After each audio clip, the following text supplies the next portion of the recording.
welcome to the Indigenous Ways Wisdom Circle.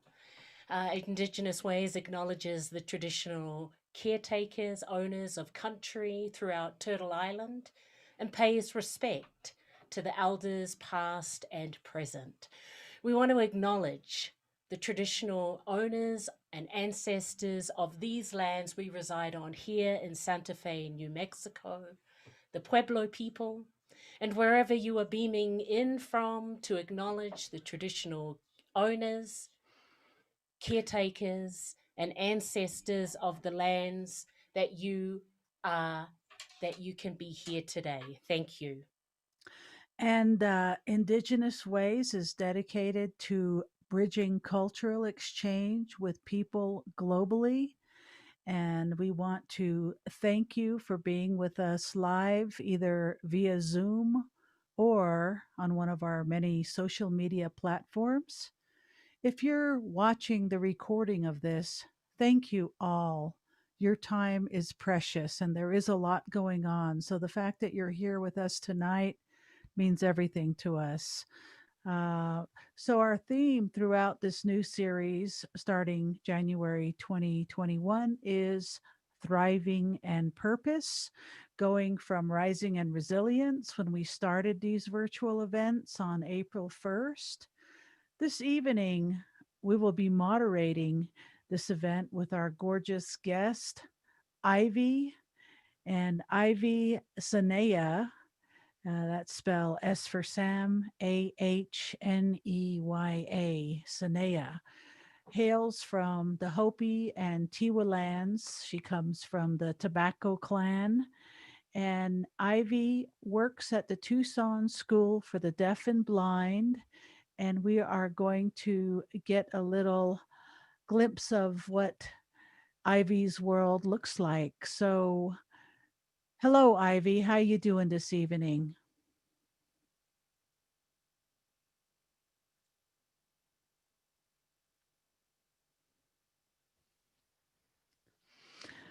Awesome, Ivy. So, Ivy, tell us a little bit about yourself. Can you talk about, hold on one second, please. Okay, we ready, Ivy?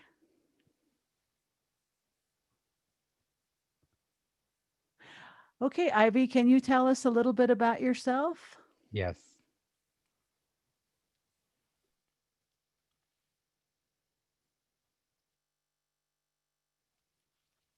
Hi, I'm Ivy. My last name is Sanea, and this is my name I'm here. And I'm from Polaca, Arizona. I'm on the North Hopi Reservation. And I have come from two tribes, the Hopi tribe and the Tiwa tribe.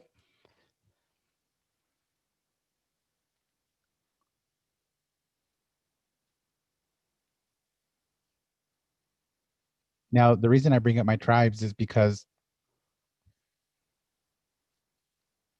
my mom has the history of the Tiwa going back to the 1700s.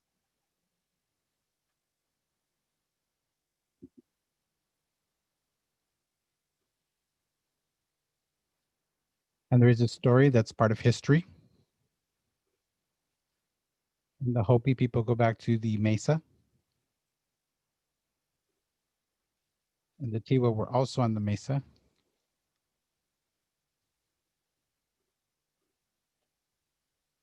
And the Hopi chief from the Snake clan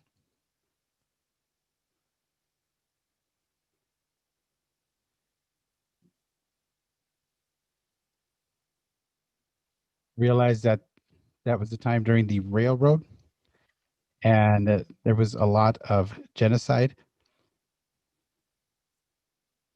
And there was also the Navajo and the Apache and the Paiute that had their lands taken and their tribe sizes were reduced. And the railroad was also called the Snake.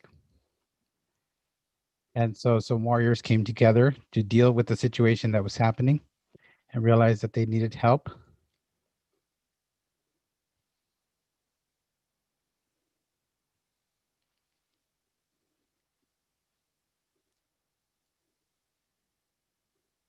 And so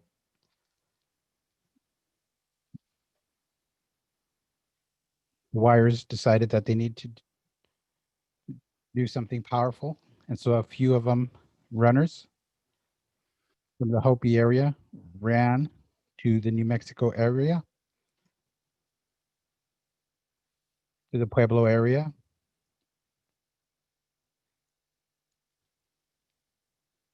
And they ran for a few days.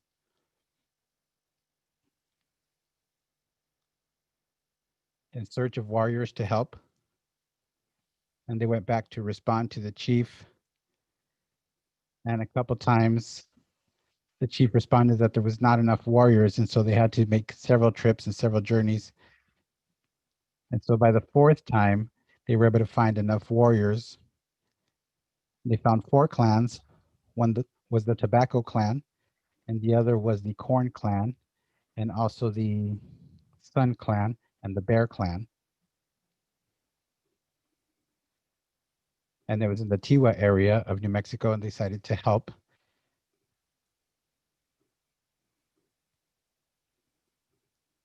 And after the fighting there, they decided not to go back to where they were at. They did want to stay and help protect the community that was there.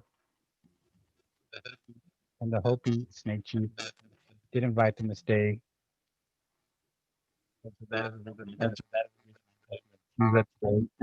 And also, people have different stories. I'm telling you that story. Telling you that story.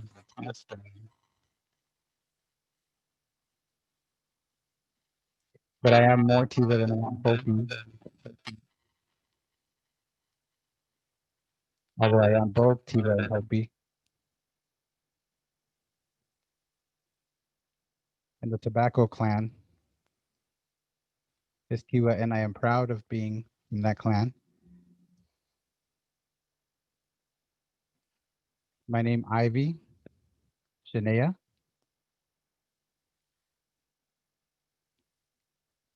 My middle name is Sydney.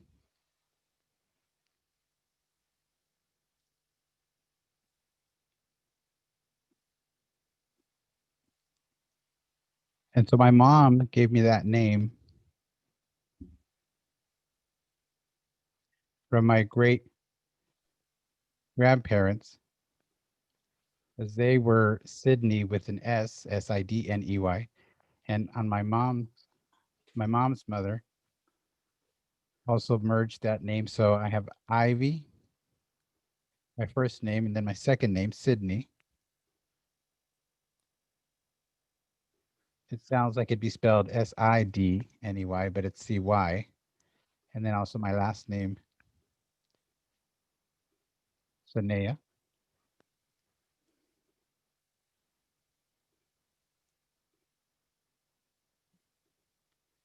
So because I grew up with my grandparents, my mother gave me that name in their respect. Now about my last name, Sanea.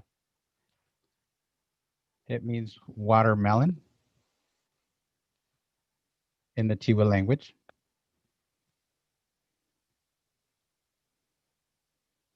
My great grandfather, Sydney, his last name was Sulu.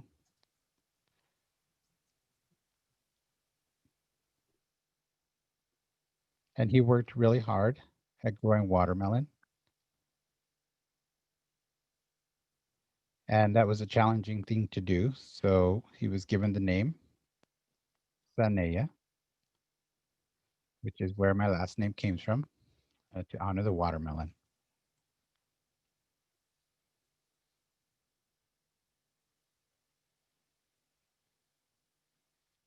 So at this point, my parents' names, my dad's name is Randolph Adams, and my mom's name is Madeline, Sanea.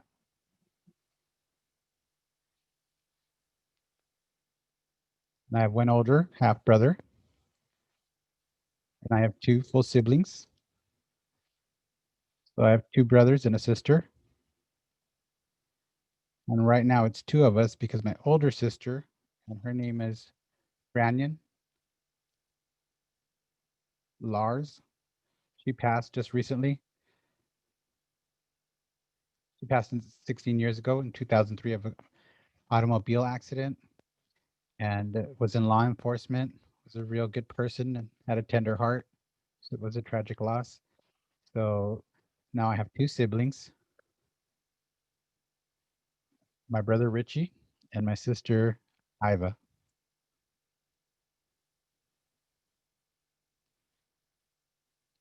So we've grown up together, and I do want to talk about some of the things I've been through and some of the challenges that I faced in school and in college.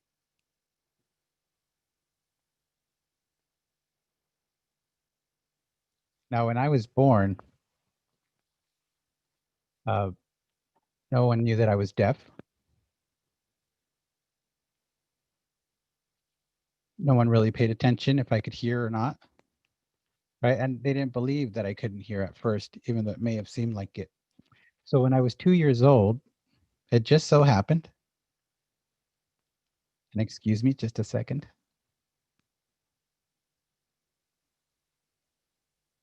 So when I was 2 years old, it just so happened my mother and I were outside. I was playing, and it happened that my mom noticed that she heard a noise from a car. They must have honked the horn or something. And she heard that. And at the same time, my mom was calling me, and she would call me out. She, Ivy, Ivy, Ivy. And I just stayed playing and never turned around. So she started calling my name some more after that. And then she started to question what was wrong with me because I wouldn't turn around. So what happens then also is that my dad noticed that I would wad up tissue paper, like Kleenex, and put it in my ears.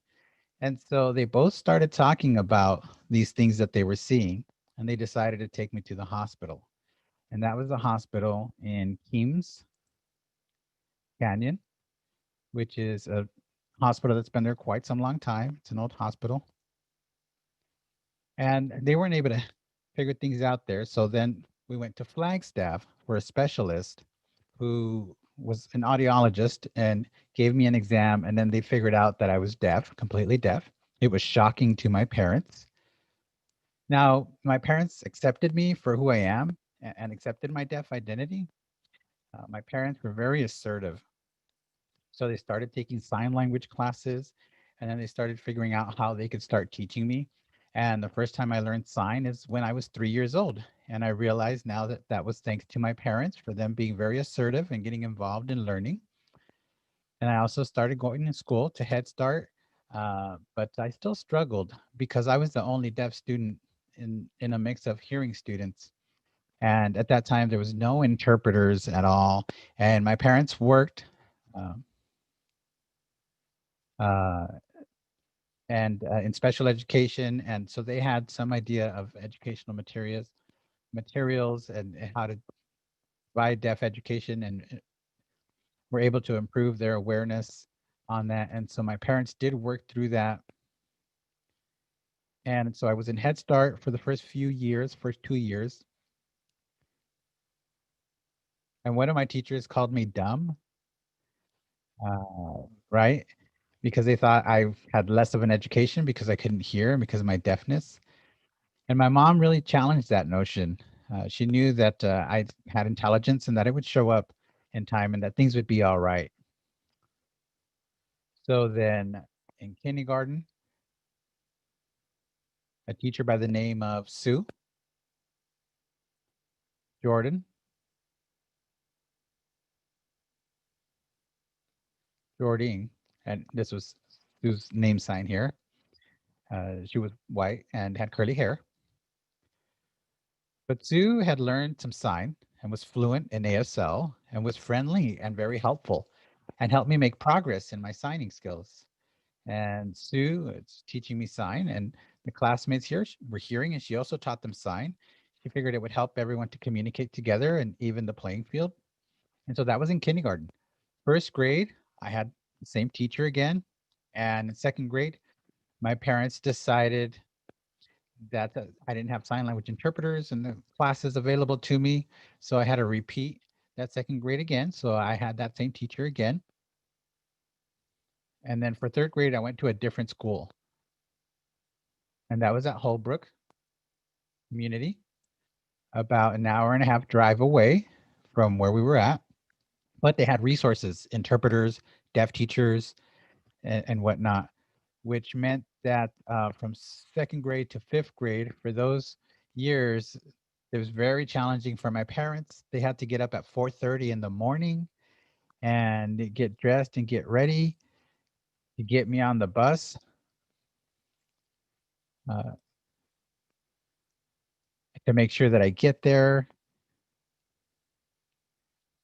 And about halfway, we would meet another bus, and that was the Holbrook School District bus. So I would have to transfer buses, and then by 6, I'd be making that bus change, and I'd get to school at 8. I'd be at school all day, and then at 3, I would repeat the same trip back home. So I'd make it home about 5:30 or 6 o'clock, which was a lot.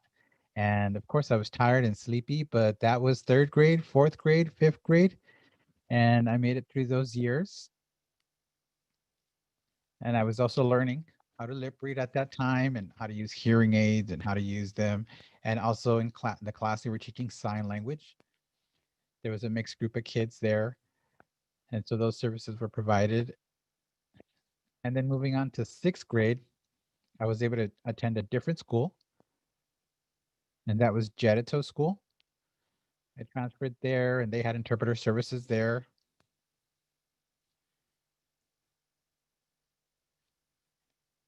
And so they had interpreters that would show up there, and it was still a struggle for me. There, I don't think I had really anything too advanced. I just dealt with the services they had, so I don't think I had much of an education there.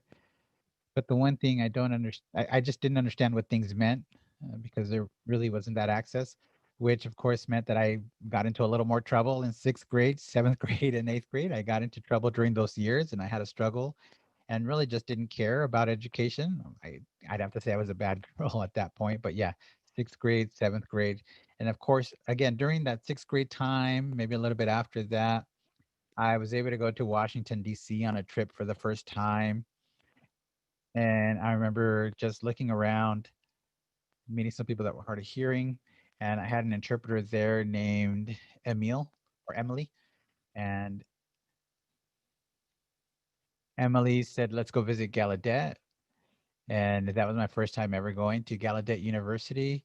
I remember that building, the Edwards building. I remember that's where we went. I was there briefly. And I thought the interpreter was going to leave me there and take off. And they said, no, no, no, we're just here to show you what your future could be like. And I said, oh, okay. So that was sixth grade. I do remember that. Seventh grade wasn't really too engaging. I was in cross country. So I did some of that, basketball too. I was involved in sports at that point. I was also involved in the yearbook and quite a bit. Uh, and then after eighth grade, and I went to my freshman year, that was at Hopi Junior High School. And I was there, ninth grade.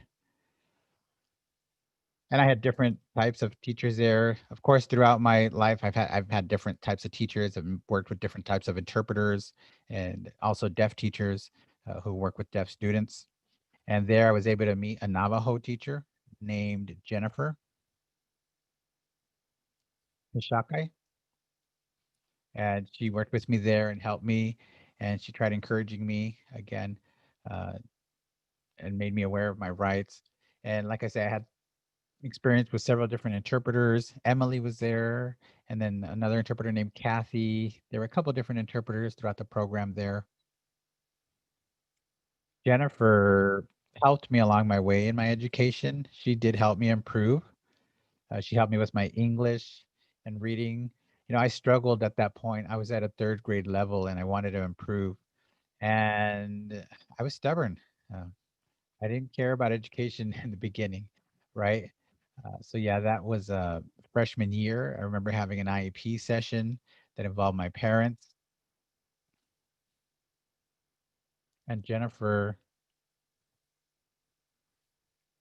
kept encouraging me and my parents, say, why don't you take Ivy to a deaf school? And that was at ASDB, Arizona School for the Deaf and Blind. And she encouraged my parents to look into that. My parents were a little doubtful. They were a little hesitant. And the reason is, and my mom had told me why,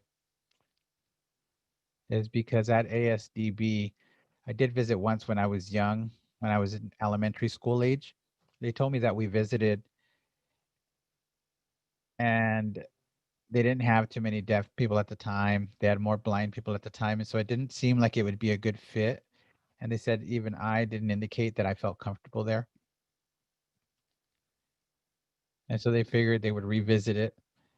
And so they asked me about it. And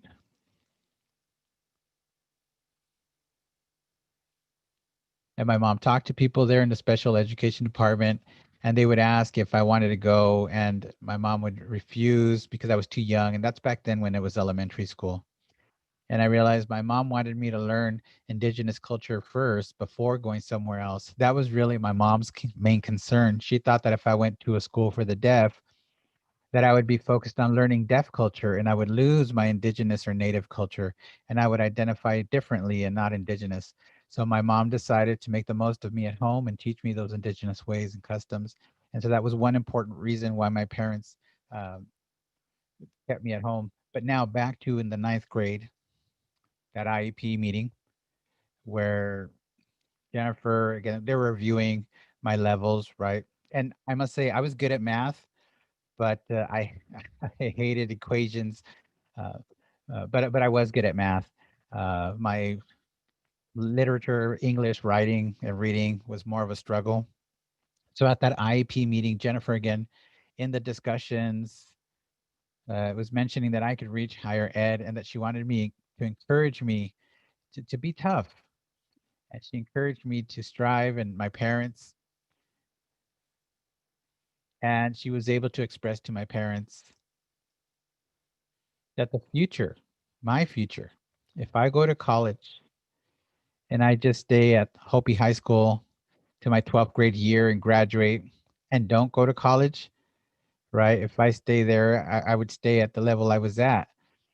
And so she was explaining to them that if they have me go to college, then I could have a different future. So my parents were thinking about that and decided to accept that route. And then I started thinking about it and I accepted that in life. And I told my parents that I wanted to go to the deaf school, to ASDB, that I wanted to be able to improve my education and strive for more and move on to college possibly. And my parents were very accepting of my decision. And we went ahead. I finished that semester and then I visited ASDB. And I remember it was around Thanksgiving. Uh, I went and visited. And I did enjoy my visit. And then upon my return, I spoke to my parents. And after that semester was over, I transitioned to ASDB. And I remember, ooh, January 13th. I remember that day when I arrived, still 2006. Whew, it's still burned in my memory. I just won't ever forget it. I made it to ASDB and I just wasn't used to things. I was being a little bit overwhelmed, right? I hadn't been around people that signed ASL. And so I was still improving and I was learning. And in my time there, I was able to pick up ASL. Again, I got involved in sports. At Hopi, I was doing cross country and basketball. And at ASDB, I was involved in volleyball, basketball, track, but they didn't have cross country at ASDB, which was kind of a sad thing. But there was a staff member that suggested I join cross country at a hearing school, but I was kind of scared to do that. And I dropped out that and went to volleyball. So all the way till I was a senior, I was involved and did that and had a lot of fun in sports and picked up a lot of signs. And I saw that I made progress. It was easy for me to improve my English, and it was easy for me to improve by the time I was a senior. And in my senior year, I passed the math AIM test. I was able to pass that. I was feeling pretty good about that. And so when I graduated, I decided that my English wasn't up to par and that I had to pick up my English level so that I could go to college. And so postgraduate, I stayed for postgraduate education to do more. And I noticed still that I needed to improve my English. So after those 2 years, I was able to successfully pass my writing by improving those writing skills. And my reading skills were still weak, but still, they told me that I passed, that I improved. And then I took the PCC test, Pina Community College test, PCC test. They have a assessment that they give, and I was able to pass the assessment, which meant that I was ready to go. 310. 310 was the high school degree. That's what they called it there. And so I had the 310, which included some graduate, some 308.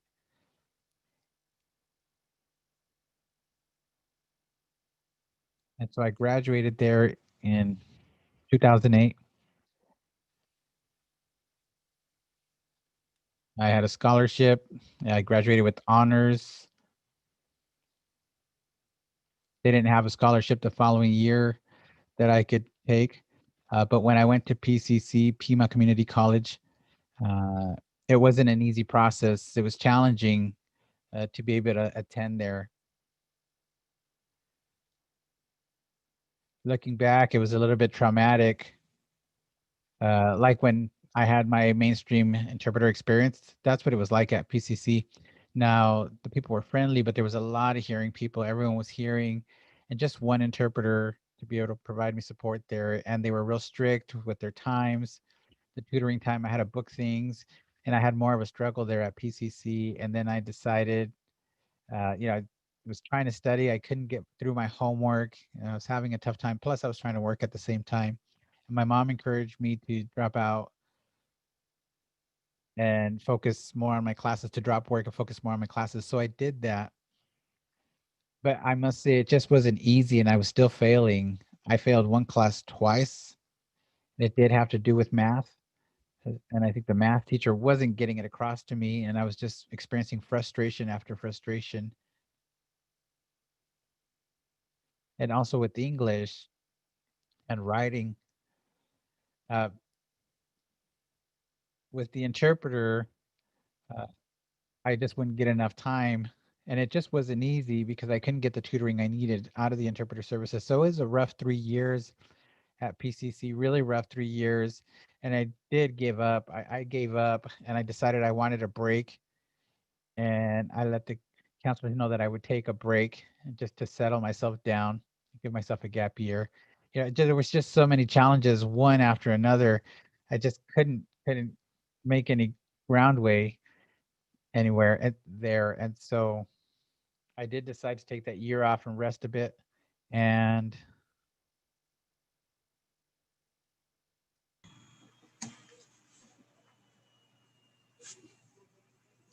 All right. Are we ready with the second interpreter? Excellent. So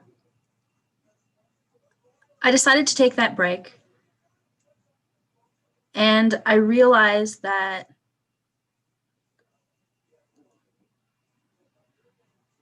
I started Penn Keller National or Community Center, and when I started going there, Helen Keller National Community Center, when I started to go there, I was wondering about maybe deaf-blind, maybe possibly having Usher syndrome. I was about 17 at the time, and kind of paranoid. I was worried, I was struggling, and I was trying to figure out why I had had so many things that had happened over the years before that point. I started to get deeper in my research, and as I was looking into things and looking into the deafblind experience, trying to learn Braille, I saw a sand kite. It was this long island. I went in, and the Sand Point on Long Island, and I thought it was just so cool. I learned so much at Helen Keller National Center, and I was looking and studying and learning all these things.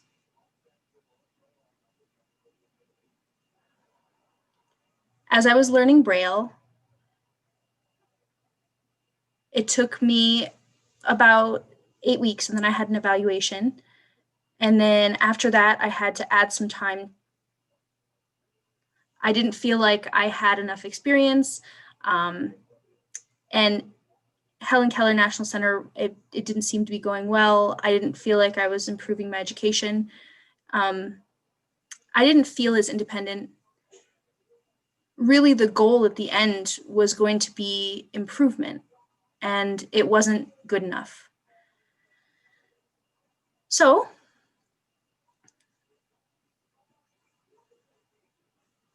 after some time, I took a step back and decided to reflect a little bit. I felt like the Helen Keller Center was using me for their funding, and I didn't feel right about that. So after some thinking, I made the decision to travel. I went to Gallaudet University. I went to Washington, D.C. and looked around the area. I met 2 deafblind folks, and the 3 of us went together.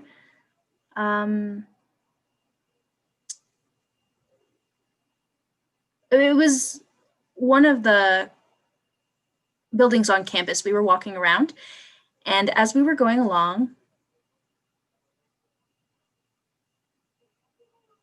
I decided that I really liked it, so I thought I might apply for there. When I expressed interest in applying, I asked my case manager if I could transfer there, and the case manager expressed some hesitance, actually told me no, not to, and started to give me all of these different excuses and ideas of what they thought I should be doing. And I really wasn't sold on it. There was a man named James, or Lames, who was talking to me at the time. He was my counselor, and he was more supportive. He wanted me to apply for Gallaudet University, and he was really encouraging me to make this decision. He gave me a lot of great paperwork. We looked at it together, and eventually the call was made.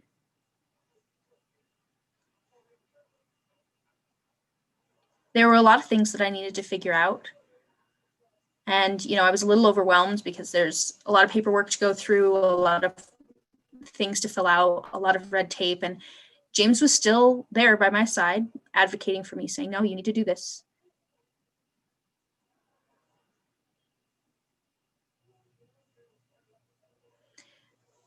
After a little bit, the case manager finally conceded.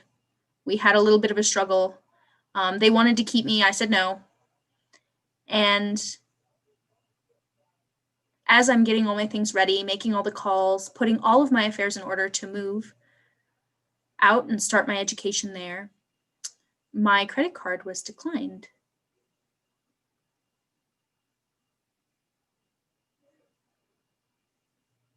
After hitting that snag, the case manager got really upset, and we hit a couple bumps there as well.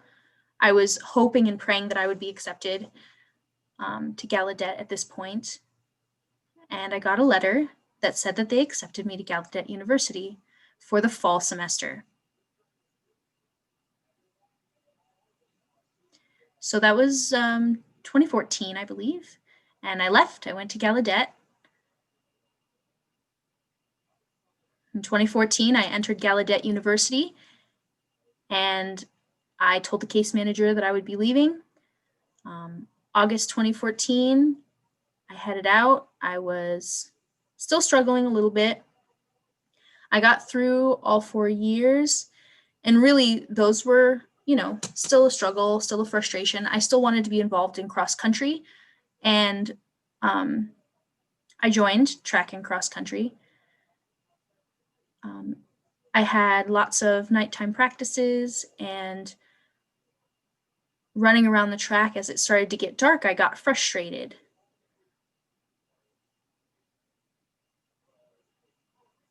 And the coach finally approached me and noticed that I wasn't improving enough. We decided from there to figure out some accommodations for being deafblind. I needed to change some things about my life and fix some dependencies that I had to become more independent myself. I adapted by getting a headlamp, and that was really good for me. My team really supported me at this point so that I could be successful in cross country. It just really helped so much to have that guidance, that support all through my years at college. And as I received my diagnosis as being deafblind,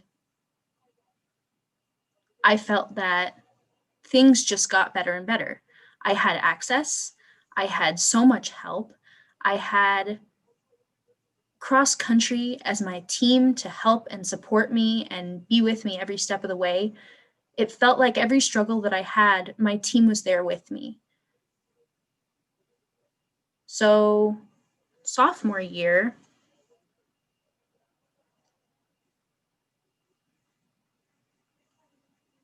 I decided that I wanted to teach math, and an honor mark hall old teacher, algebra teacher, I discussed it with them and discussed it with a teacher of mine. So I had to take math courses as well as education courses. And it felt really hard because it was like studying 2 majors at the same time.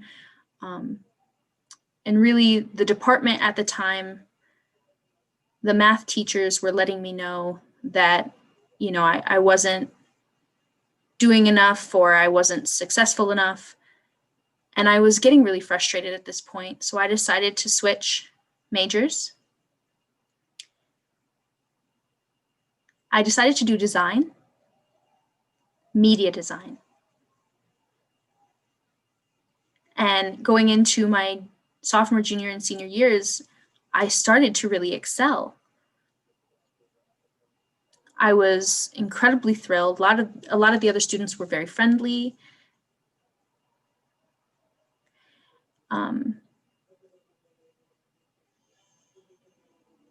I was part of an organization called SSAC, and then CCS, SSAC. I had responsibilities, Association of Women's, and then I was doing several things. I was taking chemistry classes. There were a lot of time management things that I had to figure out. My team that was in the Women's Association at the time worked with me through the remaining years of my college time, my undergraduate study. And then because I had switched majors, I was a little bit behind, but I had to make things up. I did end up receiving an award at one point. I had a GPA of 3.76, and I was feeling very challenged.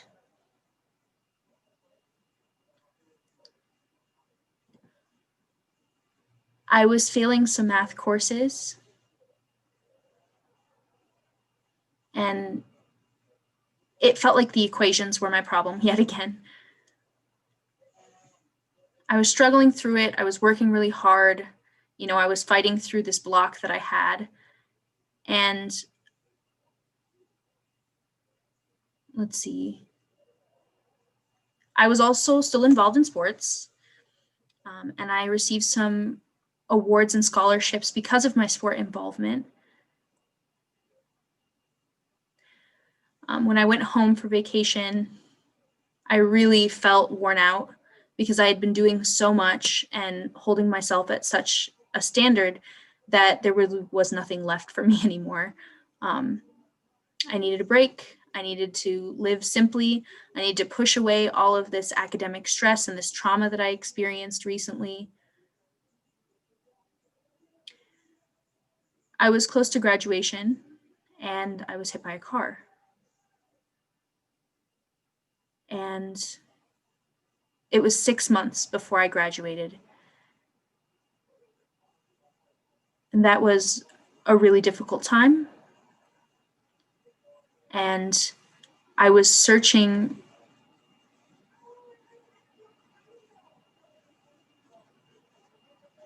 for some help. My nieces and my nephews helped take care of me. And I had some interviews looking for work, trying to make ends meet. I was looking online. I was looking around the Grand Canyon area.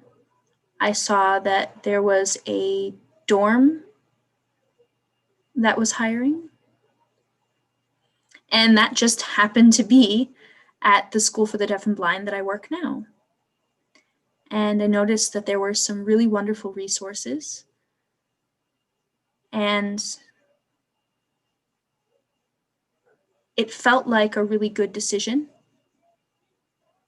The community was wonderful.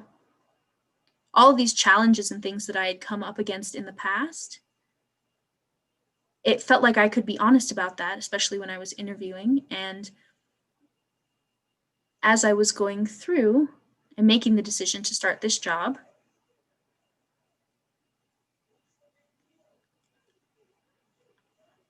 I figured, what am I so worried about? I had experienced so much in the past.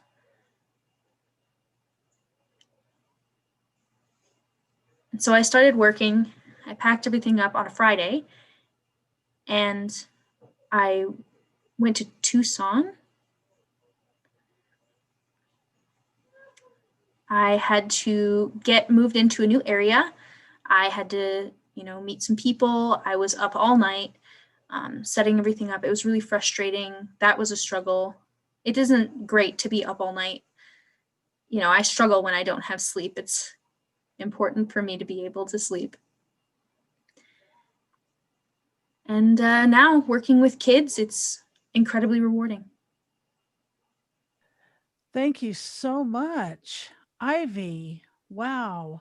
You are truly a role model. You are an amazing Indigenous, deaf, blind, all these identities that you incorporate into yourself and walk with such integrity and grace, and you have such a beautiful essence, and your spirit is amazing. I really wish we had more time, but you answered a lot of questions that I wanted to ask you in one. And but for now, I want to go ahead and thank you so much, Ivy. We're out of the question part time, so we're going to go ahead and switch to a quick break here. So give us about 2 minutes to make some announcements, and we have just enough time to invite people in to ask you questions. So thank you. Let's give it up for Ivy. Woo! Thank you, Ivy, for that. And uh, what's happening on Saturday? This Saturday, we have the beautiful Keith Sokola, legendary native musician, who will be blessing us in the concert series at 3 o'clock. We do the concert series every the third of the month. So we'd love you to join us. It's the same channel if you want to come through Zoom or any of our social media at 3 o'clock if you can join us live. And then at the end, when he's finished, we're going to invite, like we will very soon, everyone to come in and ask questions or do comments.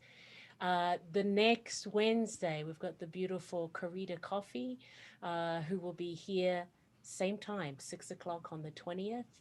These are all possible thanks to our sponsors making all our virtual events free. There's no cost.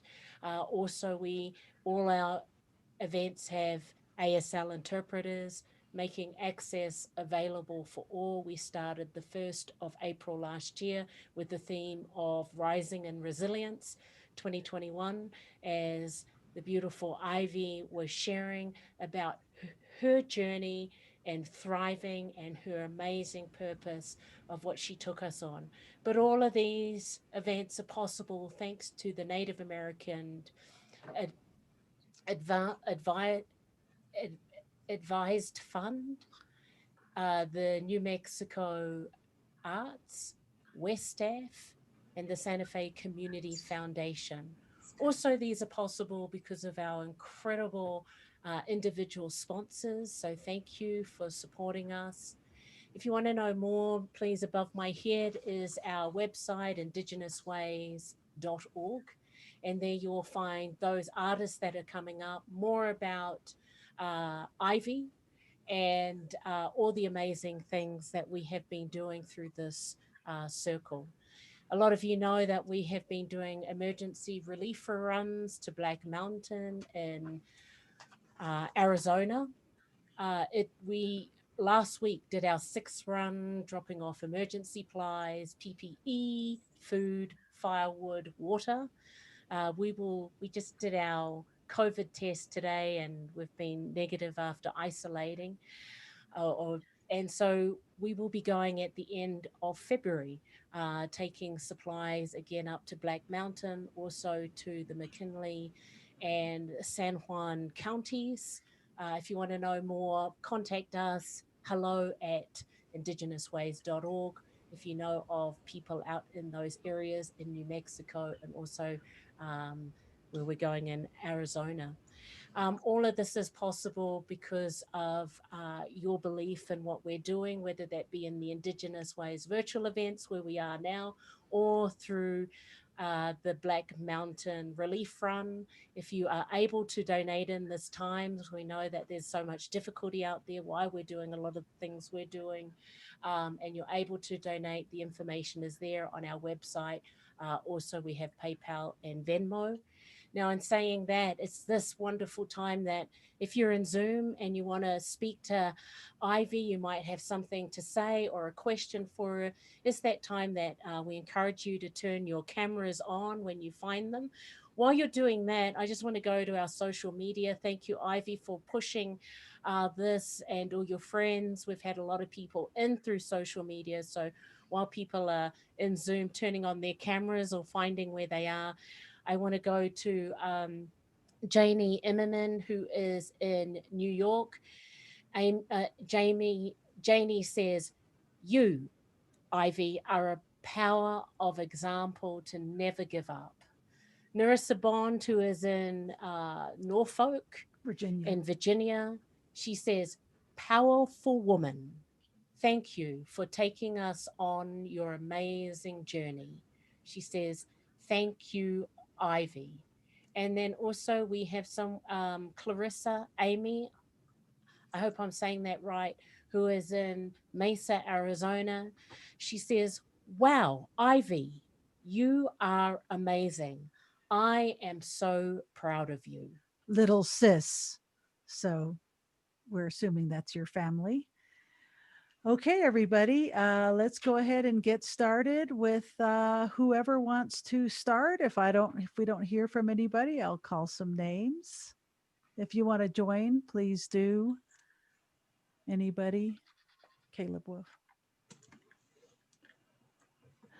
Okay, let's go ahead and start with Missy, my sister Missy, our sister. Hi there, Ivy. So good to hear your story and everything that you have done in your life. What an accomplished life, and just how wonderful that you've been able to experience the richness of your culture and also the richness of, also being able to communicate in deaf culture and the Braille and all that stuff. It's so empowering to see how somebody can just really make the most out of everything that they have in their life. And that's what I try to do too. And I find that, it's sometimes, it's just like you have to really, I have to be in gratitude, for everything that I have and focus on that, focus on everything that I have and everything that I have to work with. And then I can make my life beautiful in that way. And so it's really beautiful to hear your story and how you grew up in Hopi and how your mother really empowered you in your culture. And then it sounds like you got a lot of really good support and education along the way, but you really applied yourself, to everything that you were experiencing so that you could get the most out of it. And it's very inspiring for me. So thank you for being here. And I'm really happy to see you and get to know you. Tasha's voice here. Thank you very much, Missy. And let's go on down the list. Samantha, would you like to say anything? Samantha Moore.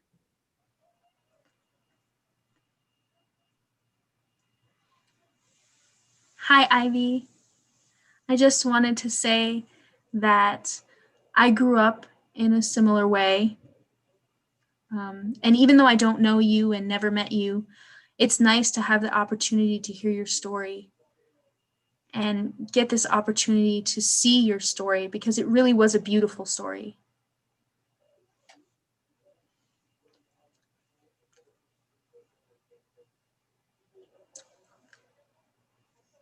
Oh, hold on. Let me pin you real quick.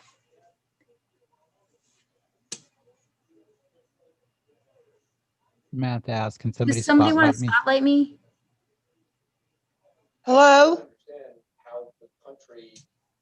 Hello? Yes. Hello? Hello? Can you hear me? That work? Hello? Hang on one second. Samantha's still talking. 1 second. Sorry, I missed the comment.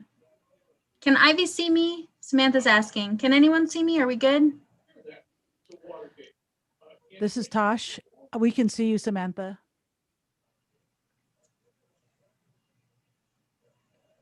I just want Ivy to be able to see me. Can Ivy see me?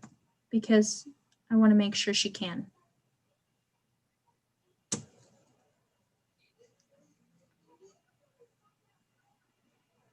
Hold on. Ivy's saying, hold on.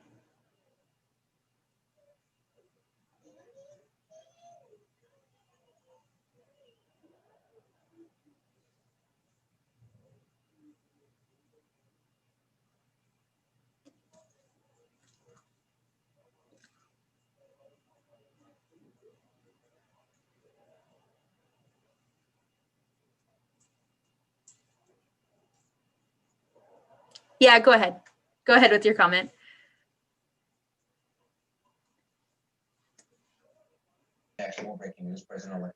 We met in high school, Ivy, and I didn't really have an opportunity to hear your story, your side of the story at that time.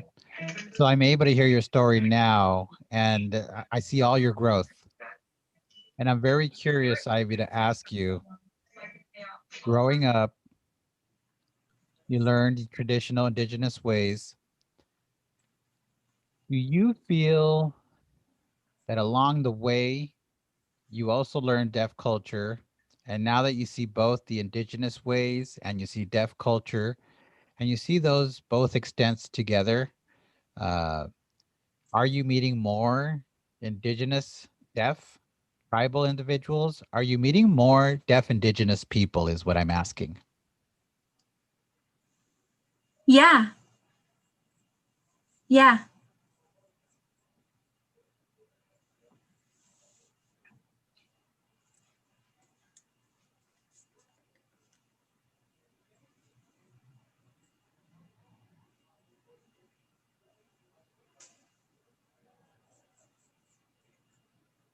I'm sorry, what? Yeah, so I was asking you a question. Do you meet more deaf Indigenous people now after going through and finding your deafness later on, or going to a deaf college later on? Did you find more of that experience? More deaf Indigenous people?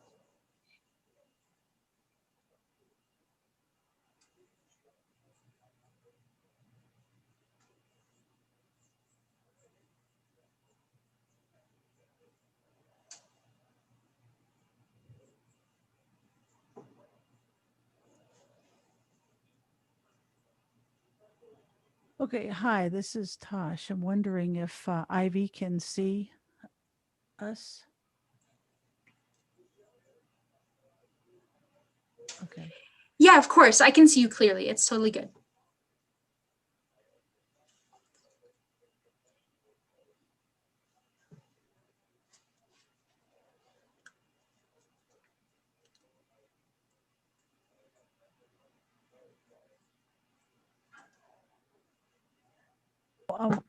I'm wondering, Samantha, if you have Ivy's contact information, if you can ask her that question.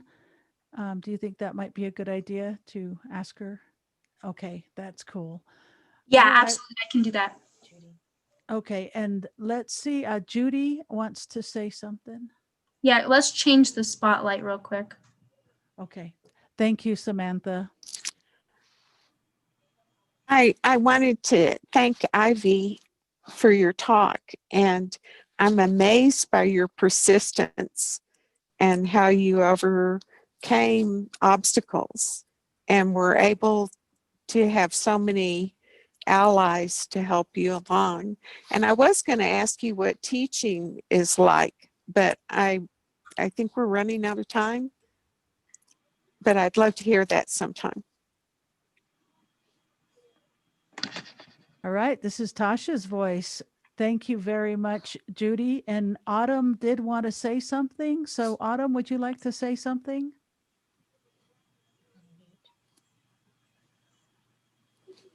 I think you might be muted, Autumn.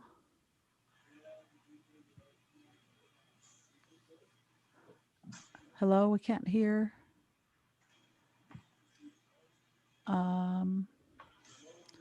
Okay.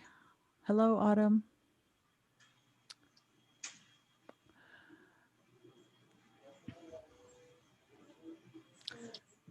Hey, Autumn, how's it going? You've got a bit of a frozen screen. It's kind of pixelated, Autumn. So, but hi.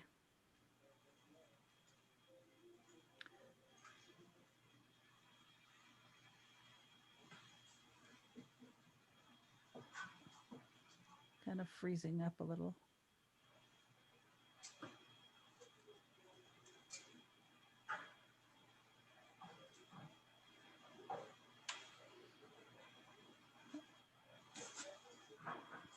Hi, can you see me all right? Yeah, can everybody see me? Am I clear? Yep, my signing's clear. Okay, perfect. All right, hello, my name is Autumn. My sign name is this. Hi, Ivy. I just wanted to tell you, I've known you for a long time and it's been wonderful to see your story shared. It just really inspired me, and just I feel like you taught all of us how to approach deaf and blind people and that experience. Thank you so much. Yeah, that's it. Thank you. And Ivy's saying, yeah, thank you so much. Okay, and thank you very much for your question, Autumn. And last question this evening is going to be to Madeline. Hey, Madeline, thanks for being here.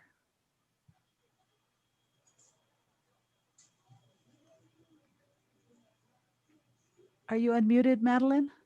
I think so. Can you hear me? Yep, we can hear you, Madeline. Hi, I'm Ivy's mom. Hey, Yay! yay! I'm not an audio, video. I'm not very tech savvy, but I'm a really proud mom of this girl. She's taught me so much. I don't know what to say. She's just so awesome, and I'm glad that she knows who she is, where she's from, her clan, her tribe. She's even participated in some of her ceremonial activities. And anyway, I just can't express how much I've learned from her and how proud of it I am of her. And I thank everybody who's been a part of her life, especially you, Autumn. Thank you. Thank you, everybody.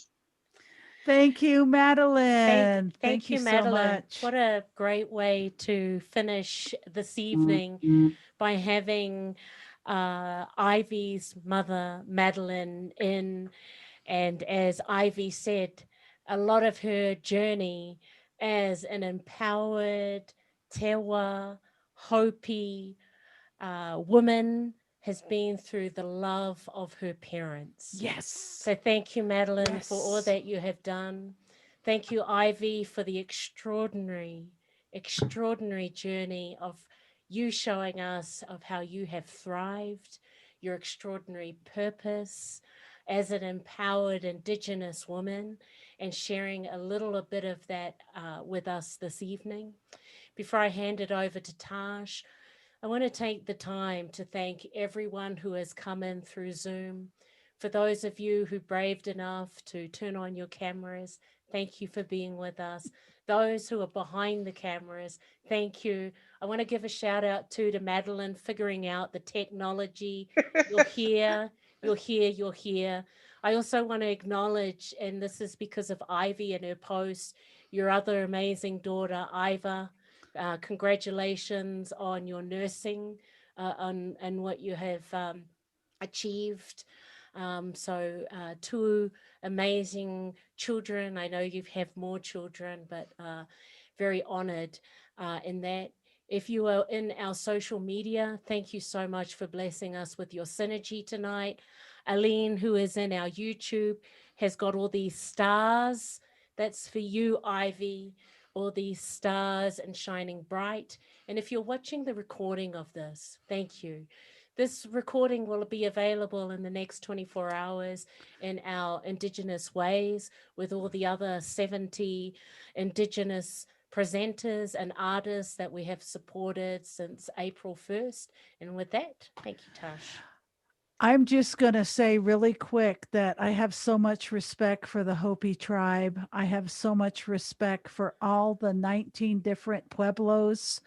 One of the groups of that is the Tiwa.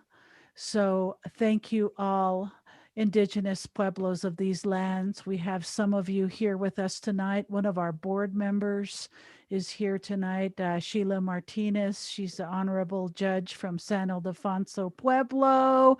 There's our judge, Sheila. Supreme Court Justice. I'm so proud of Sheila. And our beautiful speaker for next week, Karita Coffee, is here. She's the world's best ceramics professor from IAIA. She used to be the dean of that college too.